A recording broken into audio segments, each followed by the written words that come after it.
Сайн байцгаана уу? Өнөөдрийн дугаараар би хайрын дай нэвтрүүлгийн 6 дугаар ангид оролцсон нэгэн хосын маш ийдрээд түүхийг ярилцах гэж байна. Өнөөдрийн хосын асуудлыг гаднаас нь харахад ердөө л дотн харилцааны асуудал гэж бодож магадгүй. Гэвч тэдний түүхийг цааш сонсох тусам асуудал нь зөвхөн секс байгаагүй нь тодорхой болно. Өөртөө итгэх итгэл, бие биедээ тавьдаг шаардлага, ичгүүр, гомдол, тэгээд хамгийн сүүлд нь бүр гуравдагч хүн хүртэл орж ирсэн харилцаа. Энэ бүхэн нийслэлээр хоёр хүний харилцааг бараг буцаах аргагүй хэмжээнд хүргэсэн байдаг. Энэ хоёрын хувьд бусад зүйл дээр үнэхээр сайн тохирдог байжээ. Хамт байхтай тухтай, ярих зүйлтэй, нэг нэгнээ сайн ойлгодог. Өдөр тутмын амьдрал дээр том зөрчил бараг байхгүй. Гэтэл хосын харилцаанд зайлшгүй байх ёстой гэж эмэгтэй үздэг нэг зүйл тэдний дунд дутагдаж эхэлсэн. Тэр нь бие махбодын дотн харилцаа байлаа. Эмэгтэй найз залуудаа хайртай, найз залуу ч түүнд хайртай. Гэхдээ эмэгтэй хүний хувьд хайртай хүнтэйгээ тэврэлдэх, хүнсэлцэх мэдрэмж маш чухал байсан. Харин эрэгтэй нь энэ тал дээр улам хүндэрч байлаа. Эхэндээ эмэгтэй ядарчихсан юм болов, ажил нь хэцүү байгаа байх гэж боддог байжээ. Гэвч энэ байдал ганц хоёр удаагийн асуудал биш болж эхэлсэн. Эмэгтэй ойртохыг хүснэ, эрэгтэй зүхтаана, дахин оролдоно, дахин бүтлгүүднэ. Ингээд эмэгтэйн толгойд өөр бодол орж ирж эхэлжээ. Намайг эмэгтэй хүн гэж харахаа болсон юм болов? Би сонирхолгүй болчихсон юм болов? Харин эрэгтэй хүний хувьд огт өөр асуудал өрнөж байлаа. Тэр найз бүсгүүдэд дургу болсон учраас ойртохгүй байсан юм биш. Харин дотн харилцааны үед хүсснээрээ байж чадахгүй болохгүй гэсэн айц түүнд бий болжээ. Нэг удаагийн бүтлгүүтэл дараагийн удаагийн айц болно. Дараагийн удаад өнөөдөр бас болохгүй бол яах вэ гэж бодно. Тэгэх тусам бие нь улам хариу үйлдэл үзүүлэхгүй. Ингээд асуудал бие махбодоос гадна сэтгэл зүйн дарамт болон хуурч эхэлсэн юм. Найз залуу нь өөрөө идэвхтэй шийдэл хайхгүй байгаа мэт санагдсан учраас эмэгтэй өөрөө хөдөлж эхэлжээ. Тэр эрэгтэй хүний эрүүл мэндэд тустай гэж үзсэн нэмэлт бүтээгдэхүүн авч өгнө. Биеийн байдлыг анхаарна. Юу идэж, юу хэрэглүүл дээр вэ гэдгийг хүртэл судална. Эмэгтэй хүний өнцгөөс харуул бидний харилцааг амархын тулд би хичээж байна. Гэтэл эрэгтэй хүний өнцгөөс энэ бүхэн өөрөөр мэдрэгдэж байжээ. Найз бүсгүй нь ямар нэг бүтээгдэхүүн өгөх бүрд чамд асуудал байна гэдгийг сануулж байгаа мэт. Өөрөөр хэлбэл эмэгтэйн туслах гэсэн үйлдэл эрэгтэй дарамт болж эхэлсэн байна. Цаг хугацаа өнгөрөх тусам эмэгтэйн гомдол улам нэмэгдэв. Тэр найз залуутайгаа хамт байна, хоол идэн, ярилцсан, инээлтэн, гадуур гарна. Гэхдээ эмэгтэй хүний хүсэж байсан романтик мэдрэмж алга. Эцэст нь тэр бид хоёр хосууд гэхээсээ илүү хитрхи дотн найзууд шиг болчихлоо гэдэг утгатай гомдлоо илэрхийлдэг. Энэ бол эрэгтэйд хамгийн хүнд сонсогдсон үгсийн нэг байв. Учир нь тэр найз бүсгүйгээ хайрлахаа болсон биш. Харин хайртай мөртлөө түүний хүссэн зүйлийг өгч чадахгүй байна. Ингээд эрэгтэй өөрийгөө би найз залуугийнхаа үүргийг гүйцэтгэж чадахгүй байна гэж бодож эхэлсэн байна. Эмэгтэй хүний хувьд асуудлыг ярилцахгүй өнгөрөөх тусам хэцүү. Тиймээс дахин энэ сэдвийг хүндэн яагаад хизээ надаас болоод байна уу? Намайг хүсгээ болчихсон юм уу гэсээр харин эрэгтэйд эдгээр асуултанд хариулах тусам өөрийгөө улам бүтлгүүн хүн шиг мэдэрнэ. Хамгийн хэцүү нь дотн харилцаа өөрөө шалгалчиг болж эхэлжээ. Өмнө нь хайртай хүнтэйгээ ойртох мөч байсан бол одоо энэ удаа би чадах болов гэдэг шалгалт. Ийм дарамттай үед асуудал уламд ордов. Хосуудын хооронд нууц байх ёстой маш хувийн асуудал аажмаар гадны хүмүүсийн ярианы сэдв болж эхэлжээ. Бүр найз залуугийнх нь очдог өсчний газрын эзэн хүртэл түүний асуудлын талаар мэддэг болсон тухай нэвтрүүлэгт гардаг. Энэ хэсэг дээр студийн хүмүүс хүртэл гайхдаг. Эрэгтэй хүний хувьд аль хэдийн өөртөө итгэх итгэл нь унжсан байхад хувийн асуудлыг нь бусад хүн мэднэ гэдэг бүрч хүнд. Гэвч үүнээс илүү том асуудал араас гарч ирнэ. Найз залуу найз бүсгүйгээ хангалттай аз жаргалтай байлгаж чадахгүй байна гэж бодсоор байжээ. Тэгээд нэг өдөр тэр ердийн хосуудын бараг хизээж санал болгохгүй шийдэл гаргаж ирэв.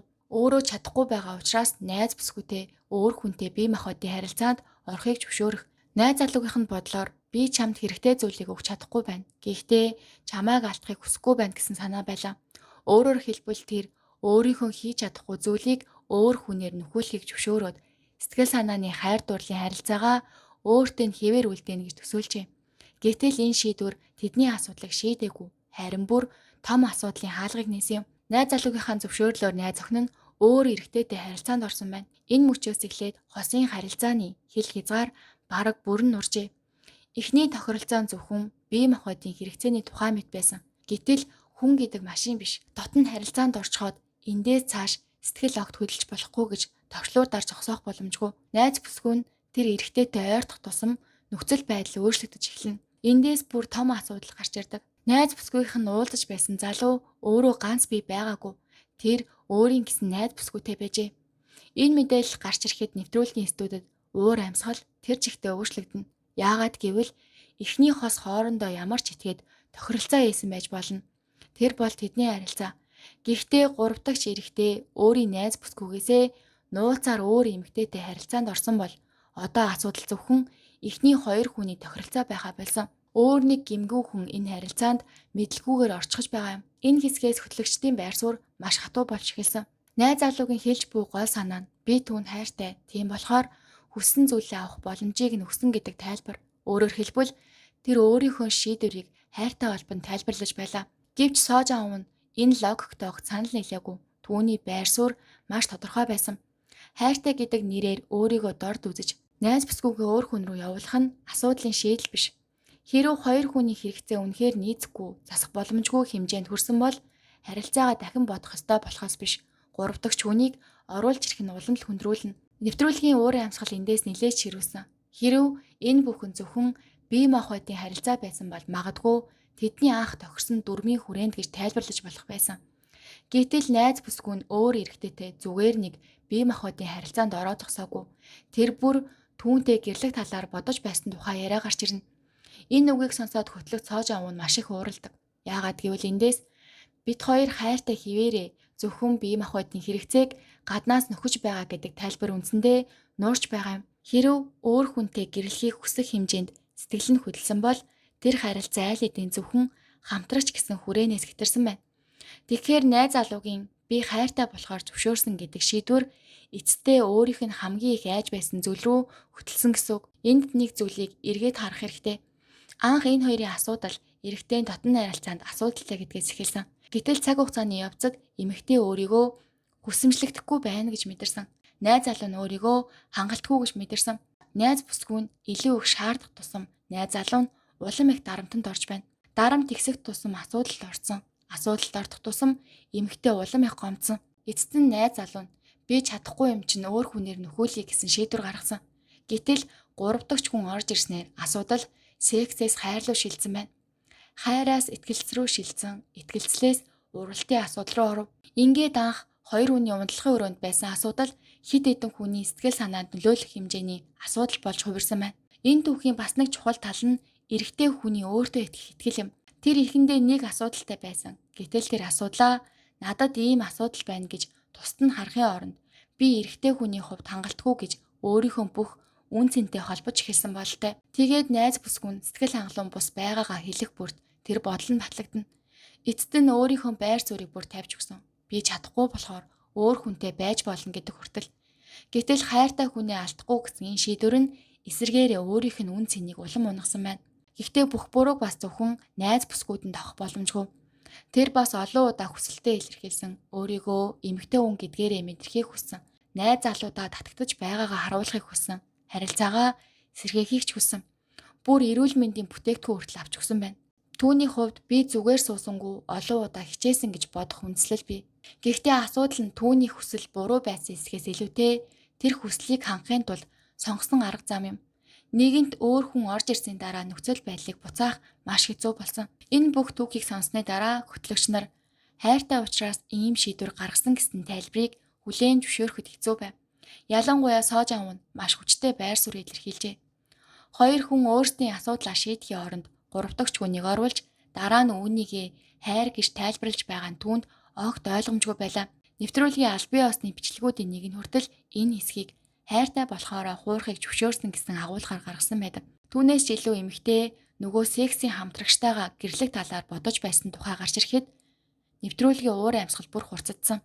Энэ үед асуудал хинэн зөв бэ гэдгээс илүү энэ харилцааг өргөжлүүлэх нь ерөн зөв үү гэдэг асуулт руу шилжсэн байна. Энэ түүхийн хамгийн сонирхолтой зүйл нь хоёр хүн бие биедээ ямар ч сэтгэлгүй болцоход энд ирээгүй явдал. Тэдний хооронд хайр байсаар л байж болно. Олон сайхан дурсамж бусад зүйлээрээ сайн тохирдог. Гэхдээ заримдаа зөвхөн хайр байхад харилцаа үргэлжлэхэд хангалтгүй. Хоёр хүний хамгийн чухал хэрэгцээ хоорондоо огт нийцэхгүй байвал нэг нь байнга төвчнө, нөгөө нь байнга дарамтанд орно. Тэгээд нэг өдөр хоёулаа өөр өөр хэлбрээр шархалсан байдаг. Энэ хосын хувьд яг ийм л зүйл болжээ. Энэ хоёрын түүхийг өрдөө Найз залуунд бэлгийн асуудалтай байсан гэж дуусгаж болохгүй. Учир нь жинхэнэ асуудал нь түүнээс хамаагүй том. Нэг тал нь хүсэмжлэгдэхийг хүссэн, нөгөө тал нь бүтлгүүтгэхээс айсан. Нэг нь ойртох тусам нөгөө нь холдож, нөгөө нь холдох тусам эхний хүн улам их гомдсон. Эцэст нь өөр хүн оруулж ирэх шийдвэр гаргаж, тэгтэл гурав дахь хүн өөрөө найз бүсгүйтэй байсан.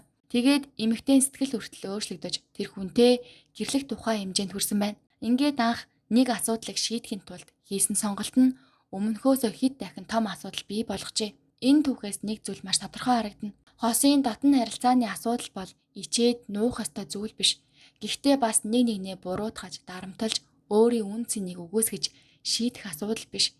Хэрв асуудал эрүүл мэндтэй холбоотой бол мэрэгжлийн эмчтэй ярилцах хэрэгтэй. Хэрв айдас бүтлгүүтлийн дарамттай холбоотой бол сэтгэл зүйн талаас нь авч үзэх хэрэгтэй. Хамгийн гол нь хоёр хүн хоёулаа шийдгийг хүсэж байгаа эсгээ ойлгох ёстой. Харин нэг нь байнга хүсэж, нөгөө нь байнга цухтаж, эцэст нь гурав дахь хүнийг оруулж ирэх хүртэл явчихвал тэр үед асуудал анхныхаасаа огт өөр болсон байдаг. Та нар энэ хосын оронд байсан бол яах байсан бэ? Хайртай хүн чинь өөрийнхөө хангаж чадахгүй хэрэгцээг өөр хүнээс авахыг чинь өөрөө зөвшөөрвөл та зөвшөөрөх байсан уу? Эсвэл энэ мөчөд харилцаагаа дуусгах байсан уу? Харин хамгийн чухал асуулт энэ хоёрын харилцаа ийм байдалд хүрэхэд хинийх нь буруу илүү байсан гэж та бодож байна вэ? Сэтгэл хэсэгт заавал бодлоо хуваалцаарай. За ингээд дараагийнхаа бичлэгээр уулзцгаая. Баяр таа.